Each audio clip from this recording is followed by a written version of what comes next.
साथियों, नमस्कार साथियों। इस प्लेटफॉर्म में बहुत बहुत स्वागत करते हैं। इस समय सभी हिंदुओं के लगभग समाज में एक त्योहार मनाया जा रहा है जिसे श्राद्ध या पितृपक्ष कहा जाता है। कुछ व्यक्तियों का कहना है कि ये श्राद्ध या पितृपक्ष नहीं होता, जैसे जैन मतलब होता है 1997 से 2012 के बाद जो भी जन्मे हैं उनका कहना रहता है कि त्योहार नहीं मनाना चाहिए। कुछ उसके पहले व्यक्तियों का कहना रहता है त्योहार मनाना चाहिए। अलग अलग मत है, कुछ कहते हैं कि नहीं मनाना चाहिए, कुछ कहते हैं मनाना चाहिए। तो ये है क्या, इसकी उत्पत्ति क्या हुई, वेद क्या कहते हैं, फिर जो हमारे वो जैसे शंकराचार्य, माधवाचार्य, रामानुजाचार्य क्या कहते हैं, फिर जैन क्या कहते हैं, फिर बुद्ध दर्शन क्या कहता है, इसके बारे में इसको समझते हैं एक एक करके। देखिए क्या होता है, जिसे श्राद्ध कहा जाता है, ये 16 दिन का टाइम पीरियड होता है। यहाँ पे जो हमारे पूर्वज होते हैं 16 दिन के लिए पृथ्वी में आते हैं, उन्हें पृथ्वी में आना पड़ता है और वो यहाँ पे विचरण करते हैं या घूमते हैं। ये कब शुरू होता है, ये पहला दिन जब भी होगा जो लून यानी शुक्ल पक्ष होगा, भाद्रपद के शुक्ल पक्ष से अमावस्या तक इसमें होगा। और फिर इसको मनाते कहते हैं जिस दिन जिसकी मृत्यु हुई रहेगी उस दिन उसे के नाम पे न्योता कर दिया जाएगा या फिर खाना लोग खा लेंगे। तो वेद क्या कहते हैं, वेदों में लिखा हुआ है कि 3 प्रकार के ऋण होते हैं। कौन कौन से ऋण होते हैं, पितृ ऋण, देव ऋण और ऋषि ऋण। पितृ तो देव और ऋषि ऋण को समझते हैं क्या होता है। देव ऋण होते हैं जो भगवान को पूजा अर्चना करके उनके ऋण चुकाई जाती है। ऋषि ऋण क्या होता है, गुरु को दक्षिणा देके या फिर जिससे हमने शिक्षा ग्रहण की है उसको शिक्षा देके ऋण। और पितृ ऋण क्या होता है, पितृ ऋण 2 प्रकार के होते हैं। कैसे पितृ ऋण 2 प्रकार के होते हैं, अपने पूर्वजों के जीवित रहते उनकी सेवा करना या फिर उनके डेथ हो जाने के बाद उनकी याद में कुछ करना, यह पितृ ऋण कहलाता है। तो ये क्या जो श्राद्ध में होता है, श्राद्ध में हम लोग क्या करते हैं, अपने जो वृद्ध होते हैं और अपने जो पूर्वज होते हैं उनके याद किया जाता है और उनकी आत्मा की शांति के लिए हम लोग तर्पण करते हैं, यानी उनको जल देते हैं और कुछ पिंड दान करते हैं। इससे जैसे जौ का आटा या फिर उसका चावल का गोला होता है, उसे पिंड दान करते हैं। फिर ये वेदों की बात होती है। जैसे ही अपन वेद से मीमांसा में आते हैं, मीमांसा यानी वेदांतों में, तो जो वेदों का ही पाठ होता है, वहां पे क्या लिखा हुआ है, वहां पे लिखा हुआ है कि जिस प्रकार आप कोई कर्म करते हो, तो आपको उसका फल मिलता है। उसका फल मिलता जो दिखता नहीं है, वैसे ही आपको अपने पूर्वजों को भोजन कराना है जो आपको नहीं समझ में आता है। ऐसा क्या कहते हैं, ऐसे हमारे वेदांत यानी जो नीति मीमांसा ऐसे ही कहती है। फिर इसमें क्या किया है, पूर्वजों को सम्मान के लिए सब क्या काम किया जाता है। देखिए भारत ऐसा देश है जो पूर्वजों के सम्मान के लिए किया जाता है। इसका मतलब ये होता है कि मैं किससे बना हूं, अपने पूर्वजों से बना हूं। यदि वो पूर्वज नहीं होते हमारे तो क्या मेरा अस्तित्व होता, नहीं होता, बिल्कुल नहीं होता। यदि पूर्वज नहीं होते तो हम कहाँ होते, नहीं होते। तो उनके याद में हम एक दिन भोजन करा देते हैं किसी को, तो क्या हो जाता है, कुछ भी नहीं हो जाता है। तो ये जो पितृपक्ष है इसे मनाना चाहिए। फिर आगे क्या कहते हैं, दूसरा क्या है, दूसरा रीजन होता है समाज में एकता के लिए। जैसे इसमें क्या होता है कि जो अपने ब्राह्मण होते हैं उनको बुलाते हैं। जैसे कुछ गर्ल्स होती हैं जो उनको अपना ब्राह्मण माना जाता है, उनको बुलाया जाता है फिर क्या होता है, और भी लोगों को बुलाया जाता है। समाज में जब एक लाना है, किस माध्यम से लाएंगे? अपन एक दिन बैठ लेंगे, समाज में एकता भी रहेगी, इसलिए इस त्योहार को मनाया जाता है। ऐसा कौन कहते हैं? नीति मीमांसा दर्शन कहता है, जो कर्म कांड पर विश्वास करता है।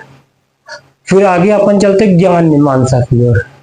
ज्ञान मीमांसा में जो रामानुजाचार्य थे, वो कहते हैं जो भगवान है, जो हमारे पूर्वज हैं, वो भगवान का रूप है, यानी जिनकी डेथ हो जाती है वो भगवान के समा जाते हैं।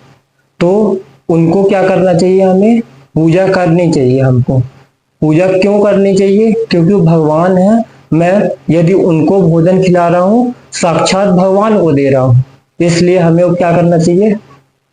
श्राद्ध में भोजन कराना चाहिए। यानी मैं डायरेक्ट मैं कहूँ तो भगवान को भोजन करा रहा हूं। फिर दूसरे जो आचार्य आते हैं, माधवाचार्य, वो कहते हैं कि हमें जो पूर्वज हैं, पूर्वजों को भोजन कराना चाहिए। यानी श्राद्ध पक्ष में जब भी कभी पितृ पक्ष आएगा तो आपको भोजन कराना जरूरी है। क्यों भोजन कराना जरूरी है? क्योंकि आप साक्षात भगवान विष्णु को भोजन दे रहे हैं। ठीक है, साक्षात भगवान विष्णु को भोजन दे रहे हैं, इसलिए आपको भोजन कराना बहुत आवश्यक है। और यदि आप भोजन कराओगे तो भगवान खुश होंगे, भगवान विष्णु खुश होंगे। ऐसा कौन कहते हैं? माधवाचार्य कहते हैं। शंकराचार्य ने दो बातें की।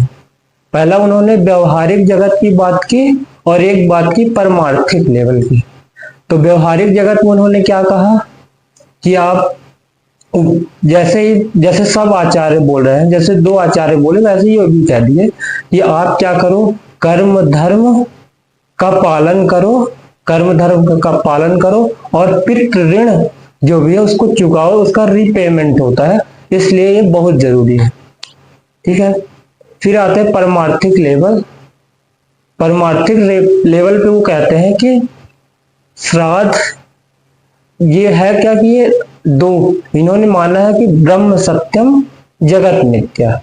इन्होंने माना है कि आपके अंदर ही भगवान है, आपके अंदर ही सब कुछ है। तो आप जब उनका परमार्थिक लेवल का सीधा मतलब होता है जब आप सब कुछ पढ़ लोगे, हर चीज का आपके पास ज्ञान हो जाएगा, फिर आप सांसारिक जीवन में आप मानने लगोगे कि ये इसको नहीं करना चाहिए, कर्म कांड का विरोध करोगे, फिर धीरे धीरे करके हर चीज का विरोध करने लगोगे। तो यही इन्होंने कहा है, इन्होंने परमार्थिक लेवल में इन्होंने बात की है कि श्राद्ध नहीं होना चाहिए, क्योंकि हमारे पूर्वज जो हैं हमारे अंदर होते हैं।